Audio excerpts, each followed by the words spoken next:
안녕하십니까. 신의 한수의 신혜식입니다. 박근혜 대통령의 참 억울한 탄핵, 신의 한수가 이 진실을 파헤치는 작업을 최명성 변호사와 함께 하고 있는데요. 오늘도 준비된 내용이 있어서 여러분들 함께 이야기 나눠보겠습니다. 최명성 변호사님 모셨습니다. 네. 안녕하십니까. 반갑습니다. 오늘 이제 4부입니다. 네. 4부는 또 어떤 얘기가 준비되어 있습니까? 우선 우상호 전 더불어민주당 원내대표가 언론에서 인터뷰를 한 게 있습니다. 네. 그 내용부터 얘기를 좀 하고 싶습니다. 네. 자, 말씀 부탁드리겠습니다. 우상호 원내대표가 이제는 말할 수 있다라고 하면서 탄핵 당시에 더불어민주당에서 어떤 식으로 이 탄핵 사태를 기획을 했는지를 밝혔습니다. 네. 그래서 그 내용을 보면 더불어민주당에서 2016년 7월이죠. 그때 정도에 최소원 관련돼서 첩보를 입수를 했답니다. 그러고 이제 첩보들을 더 모아서 8월경에 뭐 손혜원 의원, 조홍천 의원, 도종환 의원 이런 사람들이랑 TF를 만들었다는 거거든요. 네. 근데 이게 상당히 이제 의미가 있고 사실 박정자 교수님도 말씀을 하셨는데 TF 구성원들이 조홍천 의원은 사실 박근혜 정부에서 공직기관 비서관을 했었습니다. 그렇죠. 그분이야 그쪽 얘기를 잘 알고 있으니까 그렇다 치지만 손혜원 의원하고 도종환 의원은 그런 법적인 문제나 그런 거엔 전혀 관계가 없는 분들이거든요. 그럼 이분들을 왜 TF의 핵심 멤버로 넣었을까? 도종환 의원 같은 경우에는 접시꽃 당신을 쓴 시인이고요. 손혜원 의원은 다들 잘 아시겠지만 처음처럼 소주 처음처럼 이런 광고 브랜드 만들었던 홍보 전문가죠. 홍보 전문가죠. 그래서 이제 더불어민주당에서는 이런 분들을 통해서 사실상 이 탄핵을 이제 언론을 오도하는 쪽으로 이제 기획을 하지 않았나. 그래서 결국은 이 섹스 그리고 굿 같은 샤머니즘 이런 판으로 사실 이 탄핵 정국을 끌고 가려고 했지 않았을까라는 게 이제 저희 추측이거든요. 사실 우상호 이제 원내대표도 얘기를 하는 게 그 당시 때 어쨌든 전국을 그런 식으로 몰고 갔다는 겁니다. 그래서 그 당시에 김재수 농림축산식품부 장관 해임 건의안도 제출하면서 전국을 쭉 끌고 가니까 당시에 언론에서 매일같이 미르재단, 최소원 관련된 기사들이 터진 거죠. 그렇게 쭉 이제 판을 몰고 가다가 태블릿 PC를 터뜨린 거죠. 그때 태블릿 PC가 나왔다고 얘기를 하거든요. 그러니까 어찌 보면 그때 이미 탄핵, 형사재판 사실 볼 것도 없이 결정되어 있었던 게 온 국민들이 5개월, 6개월 동안 대통령께서 그런 더러운 행위를 했다고 믿어버렸으니까 당연히 이제 대통령직에서 내려와야 되는 거고 처벌받아야 되는 사람이 돼버린 거죠. 사실 국회도 그랬기 때문에 아무런 조사도 하지 않은 상태에서 대통령 이제 탄핵 소추안 의결하고 헌재로 보내버린 거거든요. 근데 사실 이상한 거는 그 전까지는 그렇게 그런 얘기들이 많다가 실제 탄핵 심판 넘어오면서부터는 구신이 섹스니 이런 얘기들이 싹 들어가거든요. 왜냐면 그게 다 오보였기 때문이죠. 그렇죠. 이후에도 다 말이 안 된다는 게 밝혀졌는데 그러니까 그런 선전선동을 통해서 몇 달 동안 한 6개월 동안 그렇게 막 판을 달고 놓고 이후에는 싹 빠져버린 거죠. 싹 빠져버렸는데 이미 판은 뒤집어졌고 여론은 이미 압도적으로 절로 흘러가 버렸으니까 사실 탄핵 과정, 형사재판 과정 그냥 끝나버린 거죠. 근데 정상적으로 재판을 했으면 판이 어떻게 될지 모르니까 빨리 끝내야 되는 거 아닙니까? 그렇죠. 그래서 더불어민주당에서는 12월에 탄핵 소추해놓고 헌재 보고 1월 달에 빨리 결정 내려라 라고 계속 압박을 했거든요. 그러다가 안 되니까 3월까지는 무조건 끝내라고 하고 헌재는 또 그 말 듣고 사실 3월에 또 끝내지 않습니까? 그러니까 제대로 된 증거조사도 없이 끝냈고요.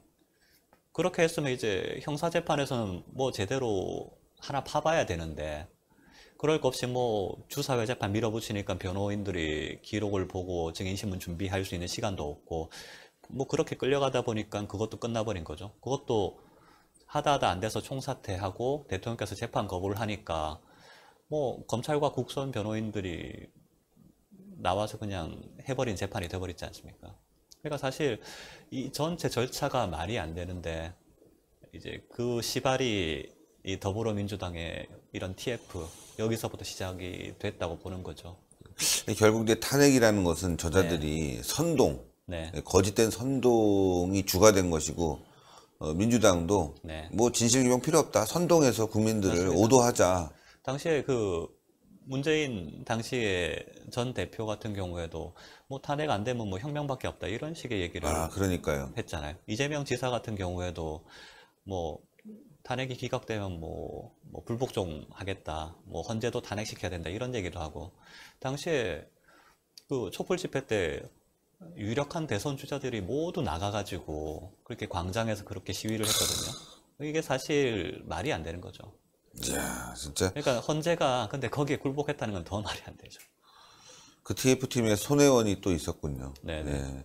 이런 부분들 나중에 네. 다시 한번 탄핵의 진실을 규명하는 차원에서 손혜원이 어떤 발언을 했고 당시에 어떤 문제가 있었는지 네. 사법적으로 책임져야 될 부분이 없는지 또 한번 우리가 밝혀야 됩니다. 밝혀야 됩니다. 예. 다시 한번 처벌할 수 있는 부분들은 처벌을 해야 되지 않을까 싶어요. 맞습니다. 예. 그냥 가서는 안 될 것 같아요. 이자들이 한 것. 자, 여기 또 보니까요. 3단계 탄핵 전략. 그러니까 예. 이것도 이제 우상호 대표가 원내대표가 밝힌 내용입니다. 그러니까 더불어민주당에서는 애초에 대통령을 탄핵시키려고 마음은 먹었는데 처음부터 탄핵으로 가면 이 자유한국당 표를 가져올 수 없으니 자유한국당을 분열시키기 위해서 3단계로 전략을 짰다고 밝혔거든요. 그러니까 첫 단계는 이제 대통령 이선 후퇴하라. 이 정도로 이제 약하게 나간 거죠. 우상호 원내대표가 밝혔는데 요렇게 3단계로 할 때니 이제 그거를 문재인 당시 후보한테도 측에도 알렸답니다. 알리고 이제 문재인 후보가 처음부터 나서면 사실 이 당시 자한당 표를 끌어올 수 없으니 좀 뒤로 빠져 있으라 라고 얘기를 했고 이제 당시 문재인 후보도 오케이 이렇게 하고 이제 뒤로 빠져 있었다는 거거든요. 그래서 전략적으로 1단계는 대통령께 일단 이선 후퇴하라 라고 제안을 했죠. 그러니까 대통령께서 그 당시에 그걸 받아들이셨거든요. 그래서 책임 총리 국회에서 추천해주면 받겠다라고 했죠. 근데 국회에서 추천하지 않았지 않습니까? 예, 그렇죠. 왜냐하면 탄핵시킬 거였으니까 책임 총리 추천할 이유가 없었죠. 그 다음에 2단계로 간 게 이제 하야하라. 그래서 하야하라고 얘기를 하니까 이제 자한당 원로들께서는 당시에 이제 4월에 사퇴하고 6월에 이제 대선 치르고 그 플랜을 이제 대통령께 갖고 간 거죠. 근데 대통령께서 그것도 또 오케이 하셨거든요. 나 4월에 이제 그만두고 6월에 대선 치르자. 나 그 안 받아들이겠다 했는데 뭐 그것도 뭐 대통령께서 승낙했지만 사실 제대로 되지 않았죠. 예. 바로 탄핵 절차로 넘어갔거든요. 그러니까 더불어민주당에서 애초에 원했던 그 1단계, 2단계, 3단계 그대로 다 됐던 거예요. 그러니까 대통령께서는 그 제안을 다 받았는데도 불구하고 어쨌든 뭐 탄핵까지 갔고 그 과정에서 더불어민주당은 자유한국당 의원들을 원하는 대로 분열을 시켰던 거죠. 그게 이 국회에서 벌어졌던 얘기입니다. 그래서 가만히 보면 대통령께서는 세 차례에 걸쳐서 대국민 담화를 하고 사과를 했지 않습니까? 그리고 말도 안 되는 특검도 수용을 했거든요. 원래 특검을 그렇게 야당에서 추천한 인사들로만 하는 경우 역대 없었습니다. 그렇죠. 그것도 수용을 했고, 그러면 책임 총리 국회에서 제안해주면 책임 총리 선임해서 그냥 정권을 주겠다고 했는데 국회에서 거부했고, 그리고 위에는 이제 뭐 4월 퇴진, 6월 대선안도 받아들였는데 그것도 국회에서 이제 또 노했고, 그러니까 이 과정들이 대통령께서는 사실 그렇게 다 하려고 했는데 국회에서 계속 노 하면서 그냥 탄핵으로 간 거죠. 그러니까 처음부터 큰 기획은 탄핵이었는데 사실 받아들이지도 않을 제안을 하면서 어찌 보면 대통령을 농락했던 거죠. 그게 당시 정치판에서의 이제 탄핵 기획 과정이었습니다. 아, 이런 기획을 하고 탄핵까지 갔는데 그래도 헌재는 네. 그러지 않을 거야라고 믿었는데 헌재마저도 다 그러니까요. 등을 돌리는. 그러니까 이미 당시에 여론이 그렇게 완전히 바닥을 치니까 바닥을 치고 다음 정권은 야당에 넘어갈 게 누가 보더라도 이제 줄을 섰군요. 명백했거든요. 그러니까 뭐 줄을 많이 섰다고밖에 볼 수 없죠. 뭐, 헌재가 줄을 섰다. 예, 뭐 나쁘게 말하면 줄을 섰다고, 뭐 좀 좋게 말하면 겁을 먹었다 정도겠죠. 그 당시에 야당은 어떤 얘기까지 했냐면 이제 정권 잡으면 헌법 바꿔서 그 헌법재판소 그냥 없애버리겠다는 얘기까지 공공연하게 했었거든요. 그런 정도니까 뭐 사실 말도 안 되죠. 그런 기관을, 헌재 같은 이제 공정해야 될 기관한테 그런 식의 압박을 넣는다는 것 자체가 말이 안 되는데, 그런 거에 대해서 당시 우리 언론은 누구도 비난을 하지 않았거든요. 뭐 다들 막 탄핵돼야 된다는 식으로만 계속 언론도 선동을 했지 않습니까? 아, 참 그런 과정에 또 북한의 개입도 있었죠. 북한의 난수 방송. 그러니까 이것도 참 정말 희한한 게, 북한에서 그 간첩들한테 지령을 내리기 위한 난수 방송을 2000년에 중지를 하거든요. 그 전에 쭉 하다가 김대중 대통령 그때 막 분위기 좋았지 않습니까? 2000년에 중단을 하다가 16년 만에 난수 방송을 재개를 합니다. 근데 그 시점이 묘하게도 2016년 이제 6월, 7월 이때거든요. 그러니까 그 더불어민주당에서 TF 만들고 본격적으로 작업 시작할 때랑 거의 일치하는 겁니다. 그러니까 그 시점부터는 이제 북한에서도 계속 그 대남 비난 방송 늘리죠. 박근혜 대통령 뭐 탄핵돼야 된다느니 어쨌다느니 막 방송 늘리거든요. 그래서 돌이켜보면 시점이 너무 묘하게 일치하는데, 뭐 북한에서 뭐 주도를 안 했다 하더라도 어떤 남한에서 이제 북한이 컨트롤하는 세력들이 있지 않습니까? 그런 세력들을 이용해서 이 탄핵 과정에서 어떤 역할을 하지 않았을까 하는 게 제 생각입니다. 이야. 게다가 지금 이 드루킹 제 댓글 조직까지, 난수 방송의 댓글 조직까지. 그러니까 참. 드루킹 댓글도 이제 짧게만 좀 말씀을 드리면 네. 정말 이거는 어마어마한 일이거든요. 왜냐하면 이제 특검에서 발표한 내용을 보면 기사가 8만 1000개입니다. 그리고 댓글이 140만 개고 공감 비공감이 거의 9,900만 개, 1억 개거든요. 근데 그 기간이 한 1년 3개월, 4개월인데 사실 하루에 한 2,000개씩 기사들을 조작을 했다는 거죠.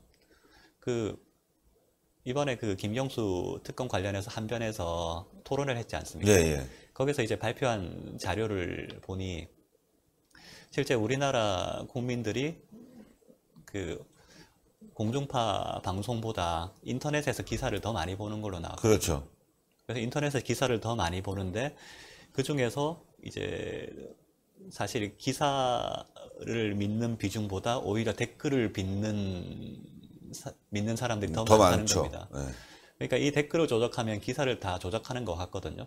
그래서 드루킹을 어떤 식으로 했냐면 정말 본인들한테 아닌 기사들은 비공감을 눌러서 페이지 뒤로 다 밀어버리고. 숨겨버리고 밀어버리고, 그 다음에 어쨌든 앞면에 뜬 기사들은 댓글을 다 조작을 한 거죠. 예. 그러니까 사실 그것도 이제 여론 조사를 해보니 이제 국민들 대부분이 댓글 10개, 20개 앞에 있는 거 그것들만 본다는 거예요. 그냥 그것들만 그냥 베스트 댓글 한 10개만 조작을 하면 여론을 다 조작을 하는 택이 되는 거죠. 근데 뭐 1억 개의 공감, 비공감을 가지고 그걸 다 할 수 있었던 겁니다.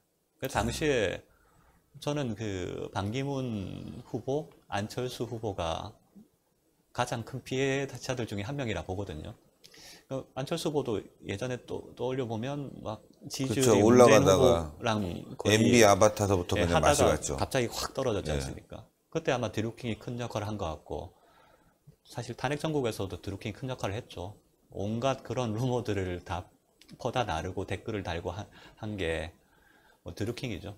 드루킹뿐만 아니라 사실 드루킹과 유사한 이제 그런 작업 부대들이 사실 있었을 걸로 추측은 되는데 지금 드루킹만 드러난 거죠. 그러니까 사실 드루킹 같은 그런 집단이 서너 개만 있다 하더라도 그게 얼마나 이 여론 조작이 치명적입니까? 이야. 근데 그런 일들이 실제 일어났던 거죠.